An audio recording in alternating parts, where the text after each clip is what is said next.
ሰላም ጤና ይስጥልን ውድና የተከበራችሁ የቻናላችን ቤተሰቦች ዘወትር አክብሮታዊ ሰላምታችን በያላችሁበት የዓለም ጥግ ሁሉ ይድረሳችሁ እያልን ለሰዓቱ ለእናንተ ይመጥናሉ ያልናቸውን ዕለታዊ አነጋጋሪ ዘገባዎችን ልናስደምጣችሁ በተለመደው የመረጃ ሰዓታችን ተመልሰን መጥተናል። ውድና የተከበራችሁ የቻናላችን ቤተሰቦች አብራችሁን ስትቆዩ ዝግጅታችንን ላይክ፣ ሸር፣ ሰብስክራይብ እና ኮሜንት በማድረግ የከበረ ድጋፋችሁን ታሳዩን ዘንድ በአክብሮት እየጠየቅን በቀጥታ ወደ ዕለቱ አነጋጋሪው መረጃችን አመራን። ተሪው ዓለም ውስጥ አሁን በምታዩኝ ደረጃ ላይ አይደለም 34 ዓመት ያገለገልኩበት ተቋም ነው። አልተማረኩም፣ አልተገደድኩም። ማንም ቀጥ ብዬ ነምሬ ነው ፈልጌ የመጣሁት። እኒህ ወታደር ማዕረጋቸው ኮሎኔል ነው። የብልጽግናውን አገዛዝ ጥለው የፋኖ ታጣቂዎችን ከተቀላቀሉ በርካታ መኮንኖች አንዱ ናቸው። አገዛዙ በራሱ ወታደሮችና አመራሮች ላይ የሚያደርሰው በደልና ግፍ አስመረረን። በህዝባችን ላይ የሚፈጽመው ግድያንም መመልከትና መተባበር የሚቻለን አልሆነም ብለው አያሌ ወታደራዊ አዛዦችና መስመራዊ መኮንኖች ታጣቂ ኃይሎችን ተቀላቅለዋል። በዚህ መልኩ ጦሩን ትተው የሚወጡ አዛዦች መብዛት ያበሳጨው የሚመስለው መከላከያ ባሳለፍነው ሳምንት አንድ መግለጫ ወጣ። ከመግለጫው ላይ ቃል በቃል እንዲህ የሚሉ አረፍተ ነገሮችን እናገኛለን። የሰራዊት አመራርና አባላት የነበሩ የያኔዎቹ ወታደሮች ቀደም ሲል የተሰለፉበትን ዓላማ ዘንግተው የጥቂት ጽንፈኞች የጥፋት አስፈጻሚ በመሆን ፊታቸውን ዞረው ጦሩን ሊወጉ፣ የሀገርን ሰላም ሊያናጉ፣ ሀገር ሊያዳክሙ፣ በቀጥታም ይሁን በተዘዋዋሪ የኢትዮጵያን እድገት ለማይሹ ሀገራት ሲወግኑ፣ ሲያብሩ፣ አጀንዳ ሲያስፈጽሙ ይስተዋላሉ።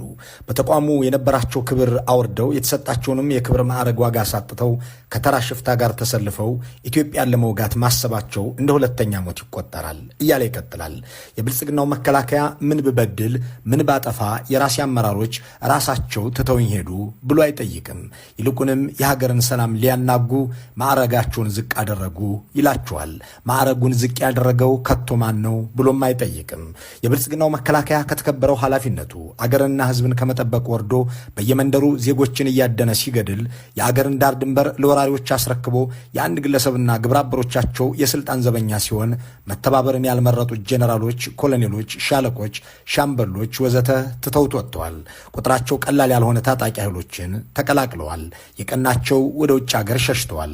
ሌሎቹ ጠመንጃቸውን ሸጠው ጠፍተዋል።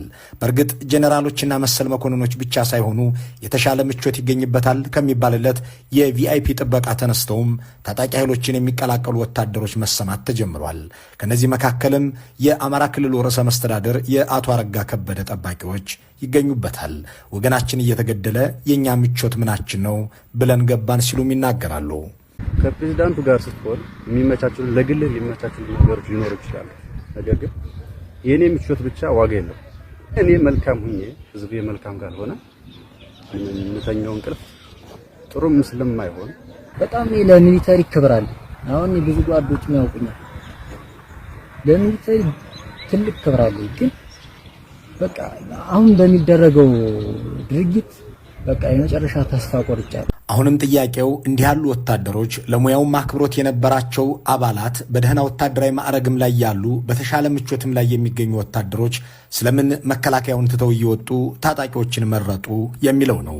በእርግጥም አገዛዙ ባለፉት ዓመታት የተፋለመው ከራሱ ከመንግስት ውስጥ ከወጡ ኃይሎችና ከመንግስታዊ መዋቅር ጋር ነው። ከሶማሌ ክልል የአብዲኤል ልዩ ኃይል እስከ ትግራይ ክልላዊ መንግስት ድረስ፣ ከአማራ ልዩ ኃይል እስከ መከላከያ ከፍተኛ መኮንኖች ድረስ ይህንን አገዛዝ ለመፋለም ተሰልፈዋል። ጥያቄው ለምን የሚለው ነው። የመንግስት መዋቅር ውስጥ የነበረ ኃይል ስለምን ራሱን አገዛዙን ለመፋለም ቆረጠ?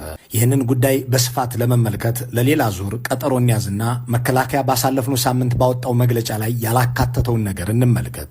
ሰራዊቱ ባወጣው የብስጭት መግለጫ ላይ ሰፋ ያለ ሽፋን የሰጠው ከድተውኝ ሄዱ ስላላቸው ወታደራዊ አመራሮች ለማተት ነው። ስለተማረኩበት መሳቂያ መሳለቂያ ስላደረጉት ኮሎኔሎች ግን ያነሳው ነገር የለም።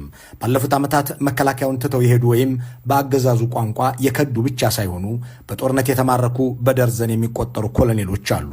ክፍለ ጦሮችን እየመሩ የተማረኩት እነዚህ ኮሎኔሎች እነሱ ከመማረካቸው በፊት ጭፍራቸው እንዳለቀም ሲናገሩ ተደምጠዋል። መከላከያዎች እነ ብርሃኑ ጁላ፣ እነ አበባው ታደሰ፣ እነ ሀጫሉ ሸለመ ስለዚህ ስለሚያልቀውም ሆነ ስለሚማረከው አዛዥ አይናገሩም። ዕለታዊ ትኩረታችንን በዚህ መከላከያው በማይናገረው ግን ደግሞ በገሃዱ ዓለም በየጊዜው በሚሆነው ጉዳይ ላይ እናድርግ። ለዚህም ከዚህ ቀደም ወደ እናንተ የደረሰውን ዝግጅት በድጋሚ እንጠቀምበታለን። ከዚህኛው እንጀምር። አበባው የኔ ምክትል ነበር። አበባው ብርጌድ አዛዥ ነበር። አበባው የኔ ምክትል ነበር። አበባው እኔ ጋር የነበረ ነው። አስተባብረ ይዘውታል። እሱንም ወስደው ድርቅ ሞተ። እዚህ ችግሩ ጥሩ ረፍት አለ።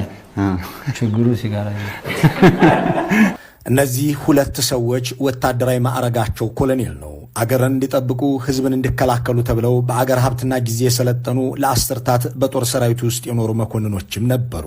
ሆኖም አንድ ስልጣንን ህልሜ ነው የሚል ገዥና ስብስብ ከወገናቸውና ከራሳቸው ህዝብ ጋር አጋጫቸው። ቅልጥ ባለ የእርስ በርስ ጦርነት ውስጥም ሁለቱም ኮሎኔሎች ተማርከው ማራኪዎቻቸው ባዘጋጁላቸው ማዕከል ውስጥ ሆነው እንዲህ ትዝታቸውንና ገጠመኞቻቸውን በጋራ የሚያወጉ ሆነው ታዩ። የሁለቱም ኮሎኔሎች ታሪክ አስገራሚ የሚሆነው ደግሞ የአንድ ክፍለ ጦር አዛዥ መሆናቸው ሲሰማ ነው። 11ኛ የሚባልን ክፍለ ጦር ይመሩ የነበሩ ወታደሮች ኮሎኔል ሁሴን ሲማረኩ በአዛዥነት የተተኩት ኮሎኔል መኳንንት ነበሩ።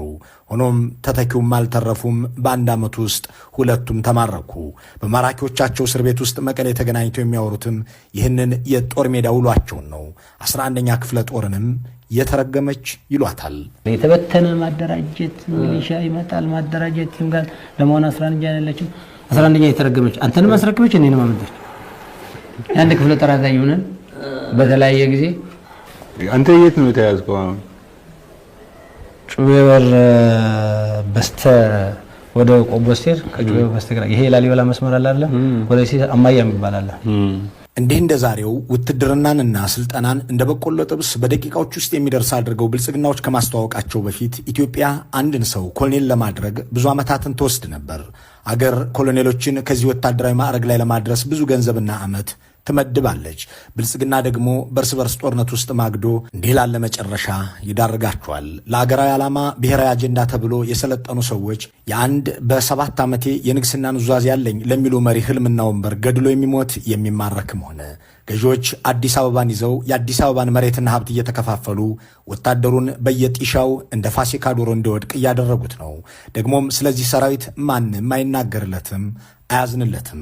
ሁለቱ ምርኮኛ ኮሎኔሎች ስለ ጦር ሜዳ ገጠመኛቸው ሲናገሩ ታህሳስ 2014 ዓ.ም ብርጋዴር ጄኔራል ተደርጎ ከ8 ወራት በኋላ ጦር ሜዳ ላይ ስለሞተ አዛዥና ምክትሉም ያነሳሉ። ሶፊያን አለ ትንሽ አመለጣው። መሐመድ ሞተ። መሐመድ የቱ መድፈኛ ከነሱ ሶፊያን ቆስሎ ሲወጣ ምክትል የነበረው ቀጭኑ ወሎዬው ብርጋዴር ሆነ አልኩ።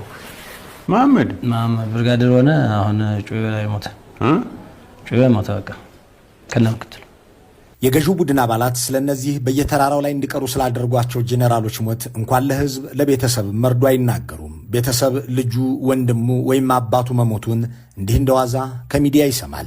የብልጽግና ገዢዎች ለእርስ በርስ ጦርነት ዳርገው የእነሱን ስልጣን ለማክረምና ምቾታቸውን ለማደላደል ለሞትም ለምርኮኛነትም የዳረጓቸው መኮንኖች ብዙ ናቸው።